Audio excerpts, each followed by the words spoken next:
Hello and welcome to our viewers here in the United States and all around the world. I'm Paula Newton and we are following breaking news out of Iran, where state media has now confirmed the death of President Ebrahim Raisi and the country's foreign minister after a deadly helicopter crash. Now, rescue crews are now at a staging area. Those are live pictures where they are trying to assess where exactly the wreckage is and to begin their recovery efforts. Iranian officials say the helicopter ran into trouble amid heavy fog on Sunday afternoon.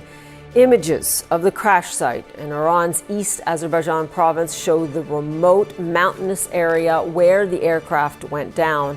And you are looking at a photo of it right there. The president and other officials had been attending a ceremony for the opening of a new dam near the border with Azerbaijan. Rescuers faced difficult weather conditions overnight, including cold and heavy fog, as they scrambled to locate the crash site. Iranians were urged to pray for the president amid news of the crash, with the country's supreme leader vowing that there will be no disruption in Iran's work. CNN's Paula Hancock is following all of these developments and joins us now live from Abu Dhabi. We should say state media has officially declared that their president has died, and we have not heard again from the supreme leader. But just if you can bring us right up to date on what happened and any reaction that you have coming in.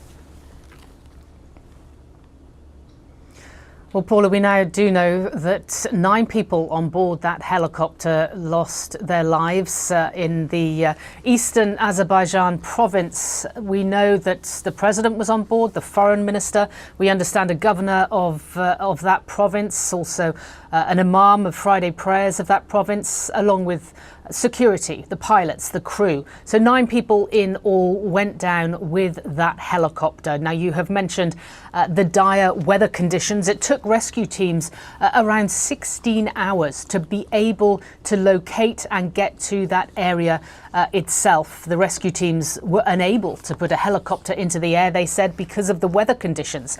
The fact that the fog was so thick, visibility was very limited. We also heard from the rescue teams that there were sub-zero temperatures, that it was extremely cold in these areas. You can see from the images a very mountainous area, inhospitable terrain and sparsely populated. So that's the latest information we have. We do know also from state media that the government has convened an urgent meeting. They say that, according to a photo that was provided by state media, that the chair that President Raisi would usually sit in had a black sash across it for mourning. We understand from state media as well that there will be details in the hours to come about the mourning procession, the process, the timing, the details. All those will come to us shortly through state media. But people in Iran will be waking up this Monday morning to this shocking news that both the president and also the top diplomat have lost their lives in this helicopter crash. Of course, questions will be asked internally now about what happened, about whether why this helicopter was in the air with such dire weather conditions.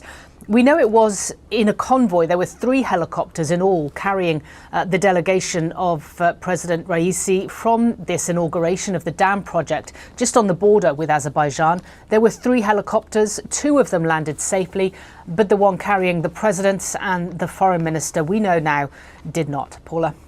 Paula Hancock's for us in Abu Dhabi, continuing to track reaction. Really appreciate it. I want to bring in CNN's chief international anchor now, Christiane Amanpour.